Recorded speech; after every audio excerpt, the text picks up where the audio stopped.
आप सभी को मेरा नमस्कार।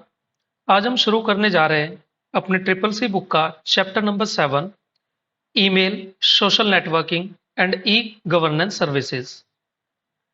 आज हम सबसे पहले पढ़ने वाले हैं ईमेल के बारे में। ईमेल का पूरा नाम इलेक्ट्रॉनिक मेल होता है। अब देखिए, कुछ स्टूडेंट सोचते होंगे कि यहाँ पे इलेक्ट्रॉनिक शब्द जुड़ा हुआ है, तो इलेक्ट्रॉनिक का मतलब होता है इलेक्ट्रिसिटी से रिलेटेड। लेकिन यहाँ पे इलेक्ट्रिसिटी की बात नहीं हो रही है, यहाँ पे बात हो रही है इंटरनेट की। यानी कि ऐसा कोई मेल, पत्र जिसको हम इंटरनेट के थ्रू भेज सकते हो या फिर प्राप्त कर सकते हो, उनको हम इलेक्ट्रॉनिक मेल के नाम से जानते हैं। इलेक्ट्रॉनिक मेल को इन्वेंट किया था रे टॉमलिंसन ने, और इन्होंने ही पहली बार ईमेल को सेंड किया था 1971 में। आइए अब हम बात करते हैं स्ट्रक्चर ऑफ ईमेल के बारे में। There are mainly three parts of email. First part is header, second is body and third is footer. Header part के अंदर हम लोगों को सबसे पहले उस व्यक्ति का ईमेल एड्रेस टाइप करना होता है जिसको हम लोग ईमेल भेज रहे हैं। इसके बाद में अगर मान लीजिए हम लोग बहुत सारे व्यक्तियों को ईमेल भेज रहे हैं और हम चाहते हैं कि हर व्यक्ति को ये पता चल जाए कि और किन किन व्यक्तियों को वही ईमेल भेजा गया है, तो उस टाइम पे हम लोग सीसी यानी कि कार्बन कॉपी फील्ड को सिलेक्ट करते हैं। और अगर हम चाहते हैं कि लिस्ट के अंदर जितने भी व्यक्तियों के ईमेल एड्रेस है उन सभी को ये पता ना चल पाए कि वही मेल और किस किस व्यक्ति के पास में गया है, तो हम लोगों को ब्लाइंड कार्बन कॉपी नाम का फील्ड सिलेक्ट करना होता है। इसके बाद में हम लोगों को सब्जेक्ट लाइन भी डालनी होती है, यानी कि हम लोग जो ईमेल भेज रहे हैं उसका विषय क्या है, हम लोग किस लिए उस ईमेल को सेंड कर रहे हैं।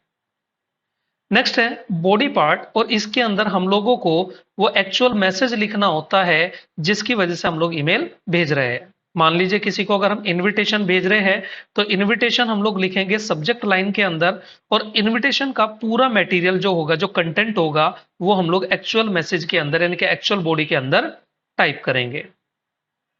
थर्ड पार्ट जो फुटर है, फुटर के अंदर हम लोगों को सेंड बटन मिल जाता है, साथ ही साथ हमें फैसिलिटी मिलती है अपने सिग्नेचर को ऐड करने की या फिर अटैचमेंट वगैरह को भी ऐड करने की।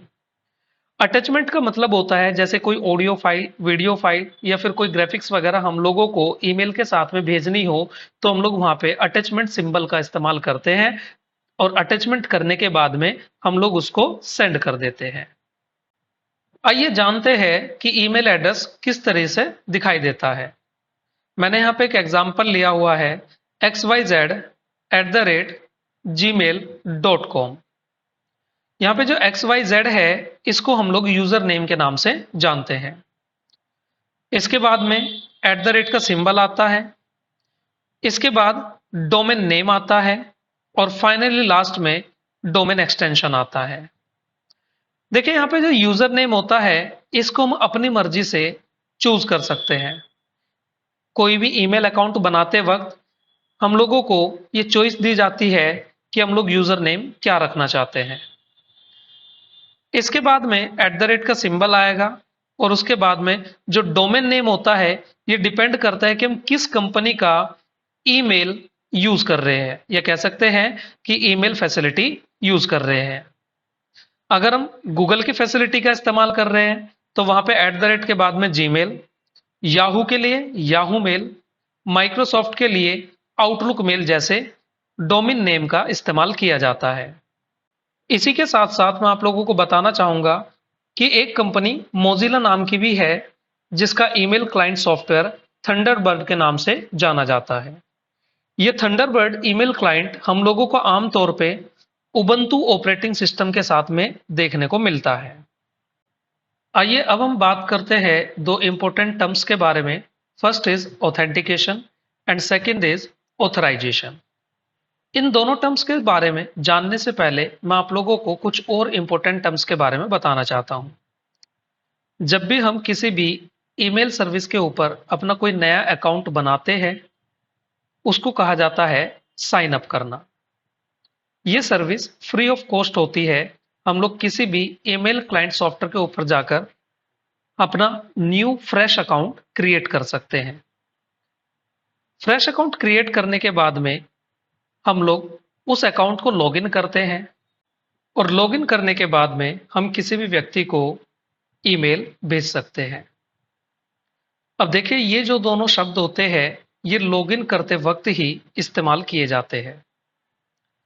जब हम किसी भी ईमेल एड्रेस को और पासवर्ड को फिल करते हैं और लॉगिन बटन क्लिक करते हैं तो सबसे पहले जो प्रोसेस रन होता है वो होता है ऑथेंटिकेशन। ऑथेंटिकेशन हमारे दिए गए ईमेल आईडी और पासवर्ड की जांच करता है कि वह ईमेल आईडी और पासवर्ड जो है वो ईमेल सर्विस पर रजिस्टर है कि नहीं। अगर हमारा ईमेल एड्रेस और पासवर्ड ईमेल सर्विस के ऊपर रजिस्टर है और ये चीज सक्सेसफुली वेरीफाई हो जाती है तो उसके बाद में हम लोगों को ऑथराइजेशन प्रोसेस से होकर के गुजरना होता है, जो कि हम लोगों को ये बताता है कि हम लोग ईमेल के ऊपर यानी कि ईमेल सर्विस के ऊपर क्या क्या कार्य कर सकते हैं। इसके अंदर हम लोगों को वो सभी चीजों के राइट्स मिल जाएंगे जिनकी मदद से हम किसी भी व्यक्ति को ईमेल सेंड करते हैं। चलिए अब हम प्रैक्टिकली स्टेप बाय स्टेप समझने की कोशिश करते हैं कि किस तरीके से ईमेल अकाउंट क्रिएट किया जाता है और किस तरीके से ईमेल फैसिलिटी को इस्तेमाल किया जाता है। सबसे पहले मैंने यहाँ पे अपना मोजिला फायरफॉक्स नाम का वेब ब्राउजर ओपन कर लिया है। ये वेब ब्राउजर भी गूगल क्रोम या माइक्रोसॉफ्ट एज जैसे वेब ब्राउजर की तरह ही काम करता है। सबसे पहले हम लोग वेब ब्राउजर की एड्रेस बार को क्लिक करेंगे और यहाँ पे अपना कोई भी सर्च इंजन ओपन कर लेंगे। सर्च इंजन जैसे कि yahoo.com, google.com, bing.com, इस तरीके से। हमने सबसे पहले यहाँ पे google.com ओपन किया। google.com ओपन करने के बाद में हम लोगों को यहाँ पे गूगल का मेन वेब पेज देखने को मिल जाएगा। इसके बाद हमें जिस भी ईमेल सर्विस का इस्तेमाल करना है उस पर हम लोगों को एक ईमेल अकाउंट क्रिएट करना होगा। अब देखिए, ईमेल सर्विस तो काफी सारी है। हम लोग चाहे तो याहू मेल का इस्तेमाल कर सकते हैं, हम लोग चाहे तो माइक्रोसॉफ्ट आउटलुक का इस्तेमाल कर सकते हैं, या फिर मोस्ट पॉपुलर जो आज के टाइम में पब्लिक की सबसे ज्यादा डिमांड है वो है Google mail, it means Gmail. तो हम लोग यहाँ पे आज जीमेल फैसिलिटी के ऊपर ही अपना एक ईमेल अकाउंट क्रिएट करने वाले हैं। सबसे पहले जीमेल अकाउंट को क्रिएट करने के लिए हम लोग जीमेल की वेबसाइट को ओपन करेंगे। यहाँ पे हम लोग टाइप करेंगे gmail.com। gmail.com एंटर करने के बाद में आप लोगों को यहाँ पे काफी सारे लिंक्स दिखाई देंगे और इन लिंक्स के नीचे की तरफ आप लोगों को एक लिंक दिखाई देगा क्रिएट एन अकाउंट, या फिर कह सकते हैं आप लोग क्रिएट ए जीमेल अकाउंट।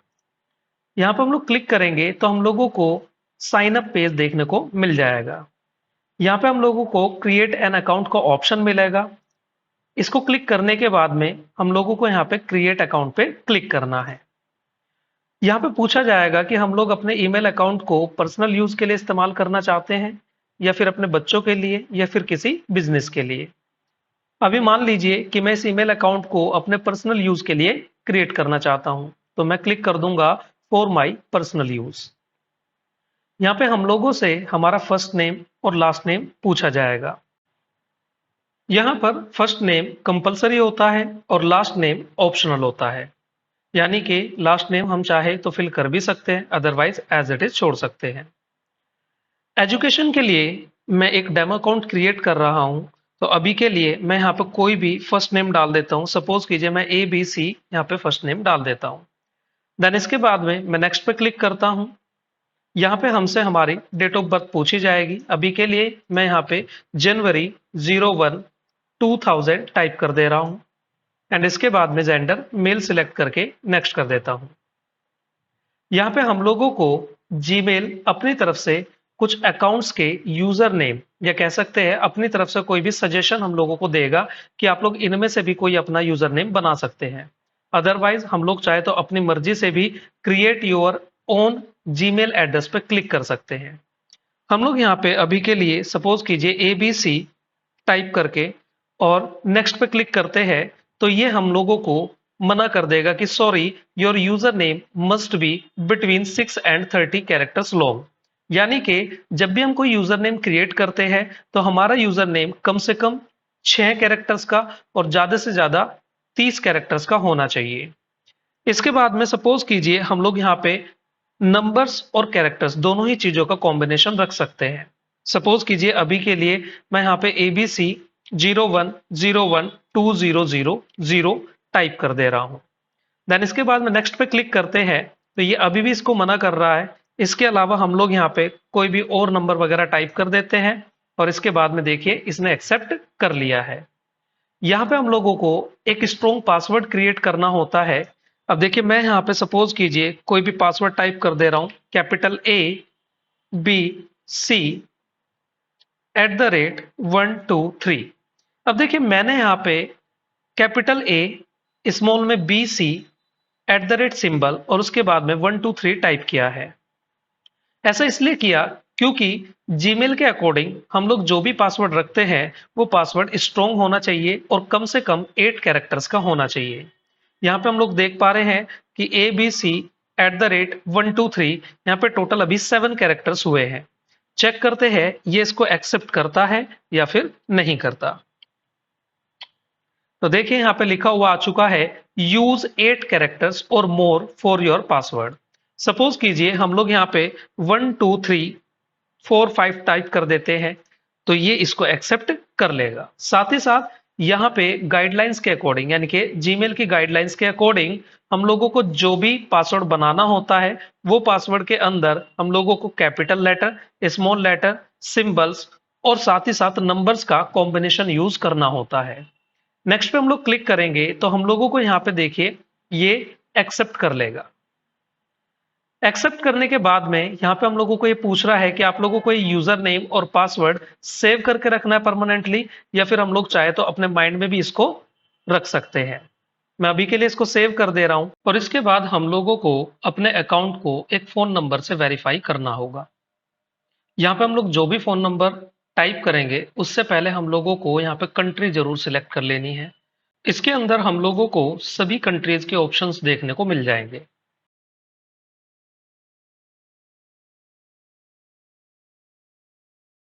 आइए अब हम देखते हैं कि हमारे जीमेल अकाउंट के यूजर इंटरफेस के अंदर किस तरीके के ऑप्शंस देखने को मिलते हैं, किस तरीके की फैसिलिटी हम लोगों को प्रोवाइड कराई जाती है। सबसे पहले हम लेफ्ट हैंड साइड की तरफ चलते हैं तो हम लोगों को सबसे ऊपर ऑप्शन मिलता है कंपोज का। कंपोज ऑप्शन हम लोग कोई भी न्यू ईमेल क्रिएट करने के लिए यूज करते हैं। अगर हम लोगों को किसी को भी कोई भी ईमेल भेजना है तो पहले उसको कंपोज करना पड़ेगा। इसी के साथ साथ हम लोगों को नीचे की तरफ कुछ मेल बॉक्स देखने को मिल जाते हैं। जैसे कि सबसे पहले यहाँ पे इनबॉक्स लिखा हुआ है। इनबॉक्स के अंदर हमारे वे सभी मेल दिखाई देंगे जो किसी अदर पर्सन से हमारे पास आए हैं। यानी कि कोई भी अदर पर्सन अगर हमें कोई भी ईमेल सेंड करेगा तो वो हमारा इनबॉक्स के अंदर दिखाई देगा। इसके नीचे की तरफ आप लोगों को स्टार्ड ईमेल दिखाई देंगे। स्टार्ड ईमेल के बॉक्स के अंदर हम लोगों को वो ईमेल दिखाई देंगे जिनको हमने स्टार मार्क किया है। स्टार मार्क हम लोग उन मेल्स को करते हैं जो हमारे हिसाब से इंपॉर्टेंट होते हैं। इसी के साथ साथ हम लोगों को नेक्स्ट यहाँ पे स्नूज्ड मेल्स दिखाई देंगे। यदि कोई भी ईमेल हमारे इनबॉक्स के अंदर है और हम लोग उस ईमेल का जवाब अभी नहीं देना चाहते, हो सकता है हम उसका जवाब 2 दिन या 3 दिन बाद दें, तो हम लोग उस ईमेल को स्नूज्ड करके छोड़ देते हैं। जो भी हम उसके ऊपर टाइम लगाएंगे स्नूज्ड के अंदर, उतने ही टाइम के बाद हमारा स्नूज्ड मेल वापस इनबॉक्स में दिखना शुरू हो जाएगा। स्नूज ऑप्शन का यूज करने के लिए मैंने अभी अपने दूसरे अकाउंट से एक सिंपल ईमेल इस वाले अकाउंट में सेंड किया है। इनबॉक्स के अंदर आप लोगों को मेरा भेजा गया ईमेल दिखाई देना शुरू हो जाएगा। इसके अंदर आप लोगों को यहाँ पे स्नूज नाम का ऑप्शन मिलेगा। जैसे ही आप स्नूज पे क्लिक करेंगे तो आप लोगों को यहाँ पे कुछ टाइम के लिए ऑप्शंस मिल जाएंगे कि आप कितने टाइम बाद इस मेल को वापस इनबॉक्स में देखना चाहते हैं। अगर आप यहाँ से सिलेक्ट करना चाहते हैं तो यहाँ से सिलेक्ट कर लीजिए। अदरवाइज हम लोग अपनी मर्जी से भी कोई भी डेट एंड टाइम यहाँ से पिक कर सकते हैं यानी सिलेक्ट कर सकते हैं। नेक्स्ट आ जाता है सेंड ईमेल्स। सेंड ईमेल्स के अंदर हम लोगों को वो ईमेल्स दिखाई देंगे या कह सकते हैं उन ईमेल्स की कॉपी दिखाई देंगी जिन ईमेल्स को हमने इस वाले अकाउंट से किसी अदर अकाउंट पर सेंड किए हैं। नेक्स्ट आ जाता है ड्राफ्ट्स। ड्राफ्ट्स ईमेल के अंदर हम लोगों को इनकम्प्लीट ईमेल्स या फिर जो ईमेल्स हम लोग बना चुके हैं लेकिन उनको भेजा नहीं गया वो ईमेल्स दिखाई देंगे। इसके बाद मोर ऑप्शंस पे क्लिक करने से हम लोगों को और भी काफी सारे लेबल्स दिखाई देंगी जिनके अंदर अलग अलग टाइप्स के ईमेल्स होंगे। इसके नीचे जैसे हमारे पास में एक इम्पोर्टेंट मेल बॉक्स है, इसके अंदर हम लोगों को वे सभी ईमेल्स दिखाई देंगे जो जीमेल के अकॉर्डिंग हमारे लिए इम्पोर्टेंट है। Next is chats. चैट्स के अंदर हमारी सभी चैटिंग दिखाई देगी। दरअसल हम लोग जीमेल के अंदर चैटिंग का भी इस्तेमाल कर सकते हैं, लेकिन चैट्स ऑप्शन को इस्तेमाल करने के लिए हम लोगों को पहले चैट को एक्टिव करना होगा, जिसके लिए सबसे पहले हम लोग यहाँ पे सेटिंग्स के अंदर जाएंगे। इसके बाद में चैट एंड मीट नाम के ऑप्शन पे क्लिक करेंगे। देन उसके बाद में गूगल चैट को एक्टिव करेंगे और साथ ही साथ गूगल मीट को भी हम लोग यहाँ से एक्टिव कर सकते हैं। दरअसल गूगल मीट जो ऑप्शन है वो हम लोगों को एक वीडियो कॉन्फ्रेंसिंग ऑप्शन देता है, ये कह सकते हैं फैसिलिटी प्रोवाइड कराता है ताकि हम लोग जीमेल की हेल्प से वीडियो चैट भी कर सके। यहाँ पे हम लोग मीटिंग रख सकते हैं, एक ही साथ बहुत सारे व्यक्ति से बात कर सकते हैं आदि। इसके बाद में यहाँ पे सेव चेंजेस पे हम लोग क्लिक करेंगे और थोड़ा सा टाइम लेने के बाद में हमारा जो ईमेल क्लाइंट सॉफ्टवेयर है वो दोबारा एक्टिव हो जाएगा और हम लोगों को यहाँ पे चैट एंड गूगल मीट नाम का ऑप्शन भी दिखाई देना शुरू हो जाएगा। इसके बाद में हम लोगों को यहाँ पे शेड्यूल नाम की लेबल दिखाई देगी। दरअसल हम कभी भी किसी भी ईमेल को टाइप करने के बाद में उसको शेड्यूल भी कर सकते हैं और वो अपने शेड्यूल टाइम पे ऑटोमेटिक तरीके से फॉरवर्ड हो जाएगा। Next is all mails. All mail के अंदर हम लोगों को ये सभी मेल इकट्ठे दिखाई देंगे। नेक्स्ट टेबल है स्पैम। स्पैम के अंदर हम लोगों को ज्यादातर एडवर्टीजमेंट से रिलेटेड मेल्स दिखाई देंगे।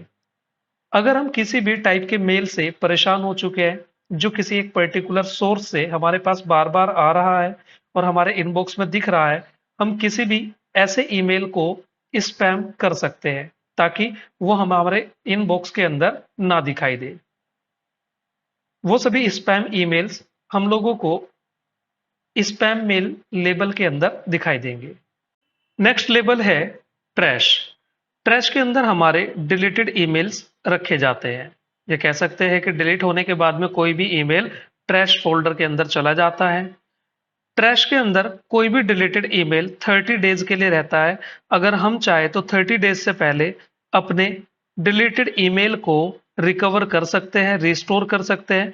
अदरवाइज 30 डेज के बाद में हमारा जो डिलीटेड मेल होगा वो ऑटोमेटिक तरीके से डिलीट हो जाएगा परमानेंटली।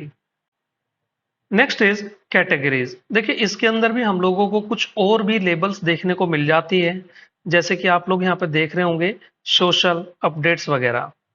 इसके अंदर हम लोगों को इन लेबल्स को मैनेज करने के लिए मैनेज लेबल नाम की सेटिंग भी दी जाती है। अगर हम चाहें तो अपनी मर्जी से भी कोई नई लेबल भी क्रिएट कर सकते हैं। इसके अलावा आप लोगों को जो लेबल्स अभी यहाँ पे दिखाई दी थी कैटेगरीज के अंदर, प्राइमरी, प्रमोशन, सोशल, वो आप लोगों को यहाँ पे भी दिखाई देगी। प्राइमरी के अंदर हम लोगों को नॉर्मल मैसेज या कह सकते हैं नॉर्मल ईमेल्स दिखाई देंगे। प्रमोशंस के अंदर हम लोगों को प्रमोशन रिलेटेड या कह सकते हैं एडवर्टीजमेंट रिलेटेड मेल्स दिखाई देते हैं। इसी के साथ साथ सोशल के अंदर हम लोगों को social media related like Facebook से रिलेटेड हुआ, इंस्टाग्राम से रिलेटेड हुआ, वो सभी में ईमेल्स हम लोगों को सोशल लेबल के अंदर दिखाई देंगे। जब भी हम अपना कोई नया अकाउंट क्रिएट करते हैं तो उस टाइम पे हम लोगों को ईमेल के अंदर कुछ कस्टमाइजेशन करने के लिए कुछ ऑप्शन दिए जाते हैं, जैसे कि फर्स्ट ऑप्शन यहाँ पे कस्टमाइज योर इनबॉक्स। इसके अलावा चेंज प्रोफाइल इमेज, इसी के साथ साथ इंपोर्ट कॉन्टेक्ट्स एंड मेल, साथ ही साथ गेट ईमेल फॉर मोबाइल जैसे ऑप्शन दिए जाते हैं। इसी के साथ साथ अगर हमारे पास में काफी सारे मेल्स हो चुके हैं तो हम लोग यहाँ पे उनको न्यूएस्ट या ओल्डेस्ट के हिसाब से शॉर्ट भी कर सकते हैं। इसी के साथ साथ यहाँ पे नेविगेशन के लिए न्यूअर या फिर ओल्डर नाम का ऑप्शन भी दिया जाता है। राइट साइड में हम लोगों को कैलेंडर नाम की फैसिलिटी भी दी जाती है। इसी के साथ साथ कीप, टास्क और साथ ही साथ कॉन्टेक्ट्स वगैरह रखने के लिए भी ऑप्शन दिया जाता है। इसी के साथ साथ जीमेल के अंदर एड ऑन फैसिलिटी भी मिल जाती है। अगर हम चाहें तो अपनी मर्जी से कोई भी एड ऑन इसके साथ में ऐड भी कर सकते हैं। एड ऑन्स का मतलब क्या होता है? देखिए, जब भी हम अपने जीमेल के अंदर या किसी भी सॉफ्टवेयर के अंदर कोई ऐसी फैसिलिटी चाहते हैं जो हमारे उस सॉफ्टवेयर के अंदर है ही नहीं, तो हम लोग वहां पे एड-इन्स या एड ऑन्स का इस्तेमाल करते हैं ताकि हम लोग वहां पे कोई एक्स्ट्रा वर्क भी कर सके। इसके अलावा यहाँ पे आप लोग देखोगे कि यहाँ पे काफी सारे एड ऑन्स दिखाई दे रहे हैं। अगर आप चाहो तो यहाँ पे किसी भी एड ऑन को इंस्टॉल कर सकते हो ताकि हम लोग वहां पे यानी कि जीमेल के साथ साथ हम अपना कोई और काम भी यहाँ पे जीमेल के अंदर ही कर सके। हम इसको इस तरह समझ सकते हैं कि मान लीजिए मुझे कोई डॉक्यूमेंट बनाना है और डॉक्यूमेंट बनाने के साथ साथ मुझे फोटो भी एडिट करके उसी डॉक्यूमेंट के अंदर यूज करना है। डॉक्यूमेंट बनाने के लिए माइक्रोसॉफ्ट वर्ड का इस्तेमाल किया जाता है, जबकि फोटो को एडिट करने के लिए फोटो एडिटर का इस्तेमाल किया जाता है। तो मैं क्या काम करूंगा कि सबसे पहले मैं माइक्रोसॉफ्ट वर्ड के अंदर अपना डॉक्यूमेंट बनाऊंगा और उसके अंदर माई एडिंस का इस्तेमाल करके वहां पे कोई फोटो एडिटर को भी इंस्टॉल कर लूंगा ताकि मुझे फोटो एडिट करने के लिए किसी दूसरे सॉफ्टवेयर की जरूरत ना पड़े। मैं डॉक्यूमेंट बनाने के साथ साथ माइक्रोसॉफ्ट वर्ड के अंदर ही फोटो को भी एडिट करके यूज कर सकता हूं। आइए अब हम जानते हैं कि हम किस तरह किसी भी पर्सन को ईमेल सेंड कर सकते हैं। ईमेल भेजने के लिए सबसे पहले हमें ईमेल को बनाना पड़ेगा, जिसके लिए हमें कंपोज नाम के ऑप्शन को क्लिक करना है। क्लिक करने के बाद में हमें एक छोटी विंडो दिखाई देगी न्यू मैसेज के नाम से। इसके अंदर हमें सबसे पहले टू नाम के फील्ड के अंदर उस पर्सन का ईमेल एड्रेस भरना है जिसको हमें मेल भेजना है। इसके बाद में सब्जेक्ट के अंदर हमें कोई भी टॉपिक यानी कि जिससे रिलेटेड हम लोग ईमेल सेंड कर रहे हैं उस टॉपिक को सब्जेक्ट के अंदर फिल करना होगा। सब्जेक्ट के नीचे की तरफ हमें यहाँ पे मेन कंटेंट देखने को मिल जाता है। इसके अलावा हम देखेंगे यहाँ पे मैंने जो है दो ईमेल एड्रेस टाइप किए हैं। एक ईमेल एड्रेस मेरे ऑफिस का है, एक मेरा पर्सनल मेल एड्रेस है। इसके अंदर हमें यहाँ पे सीसी और बीसीसी फील्ड भी देखने को मिलते हैं। सीसी फील्ड का पूरा नाम होता है कार्बन कॉपी और बीसीसी फील्ड का पूरा नाम होता है ब्लाइंड कार्बन कॉपी।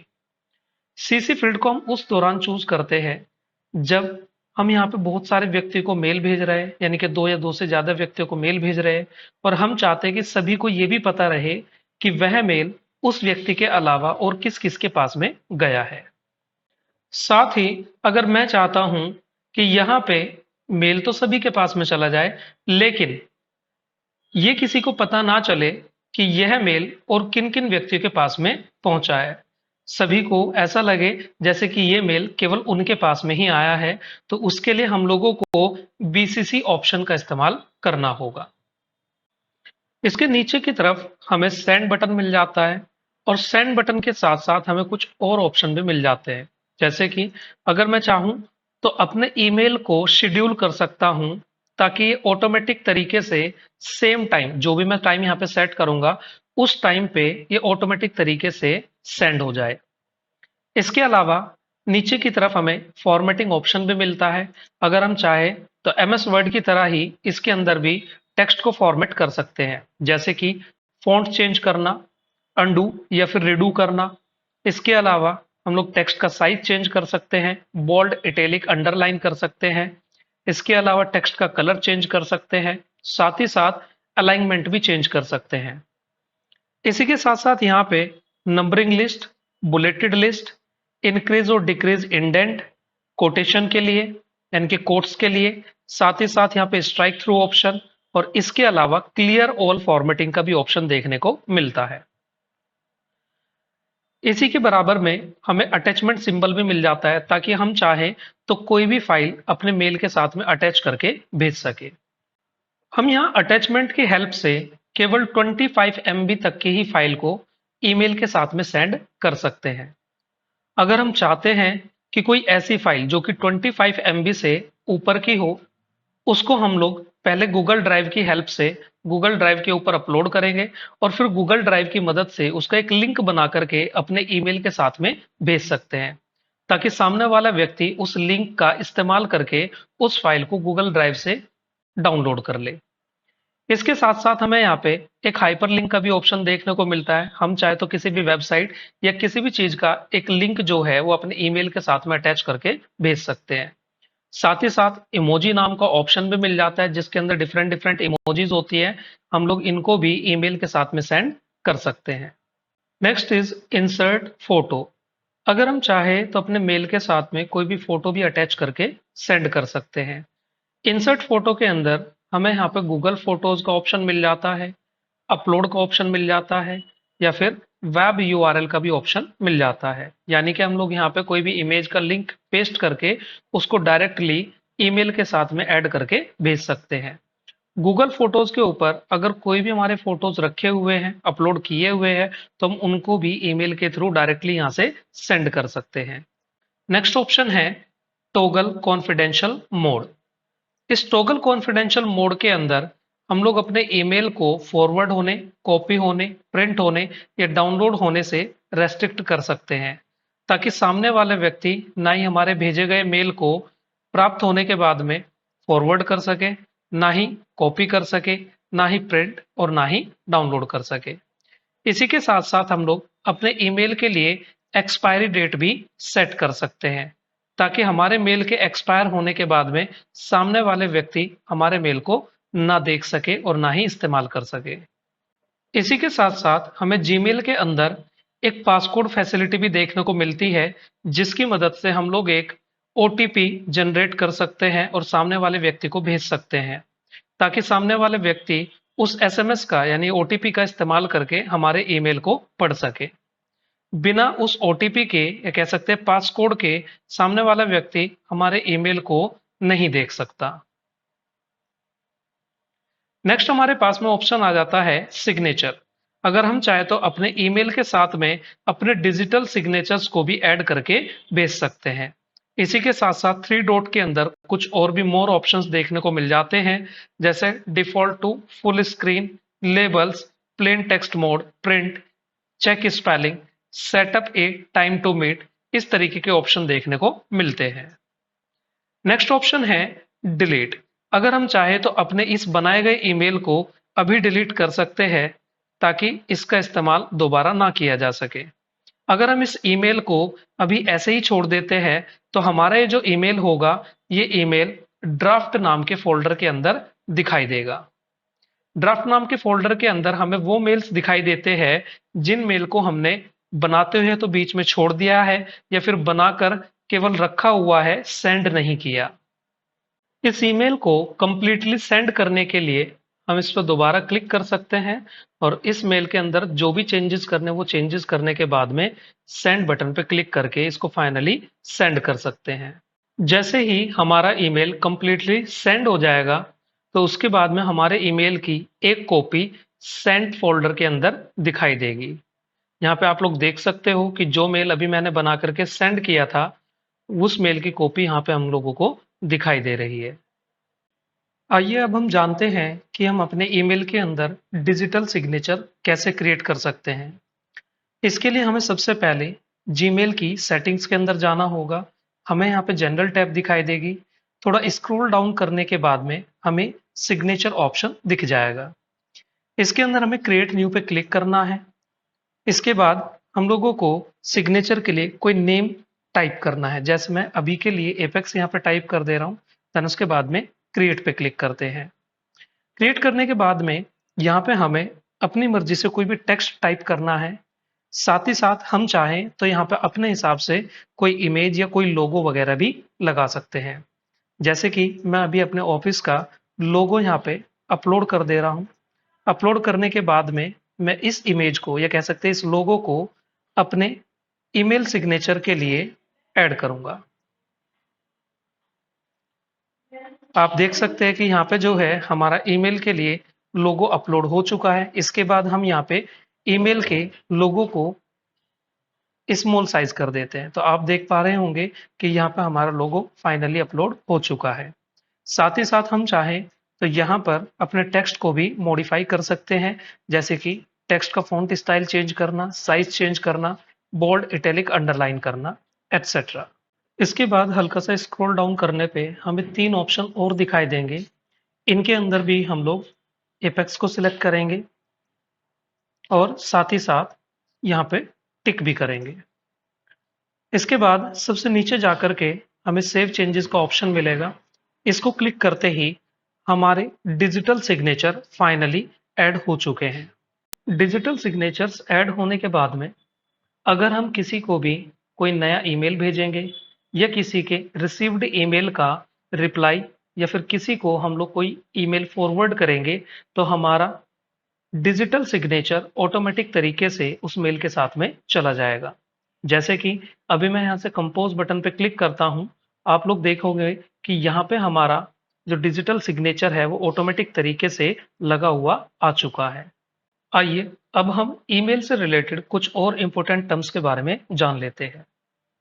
सपोज कीजिए कि आपके पास में इनबॉक्स के अंदर काफी सारे मेल रखे हुए हैं और आप लोग किसी भी पर्टिकुलर टॉपिक से रिलेटेड ईमेल को सर्च करके निकालना चाहते हो। तो आप लोगों को यहाँ पे ऊपर की तरफ सर्च मेल का ऑप्शन मिल जाता है। आप लोग जैसे ही यहाँ पे कोई भी कीवर्ड टाइप करोगे उस कीवर्ड से रिलेटेड सारे ईमेल फिल्टर होकर के आ जाएंगे। इसी के साथ साथ अगर कभी भी हमें किसी भी ईमेल को रिप्लाई करना हो या फॉरवर्ड करना हो तो हमें सबसे पहले उस ईमेल को ओपन कर लेना है। उसके बाद में यहाँ से रिप्लाई और फॉरवर्ड कर सकते हैं। रिप्लाई का मतलब होता है उस मेल का जवाब देना उसी व्यक्ति को जिस व्यक्ति के पास से ये मेल हमारे पास में आया है। और फॉरवर्ड का मतलब होता है कि हम इस पूरे मेल को किसी अन्य व्यक्ति को या फिर उसी व्यक्ति को हम दोबारा से भेजना चाहते हैं।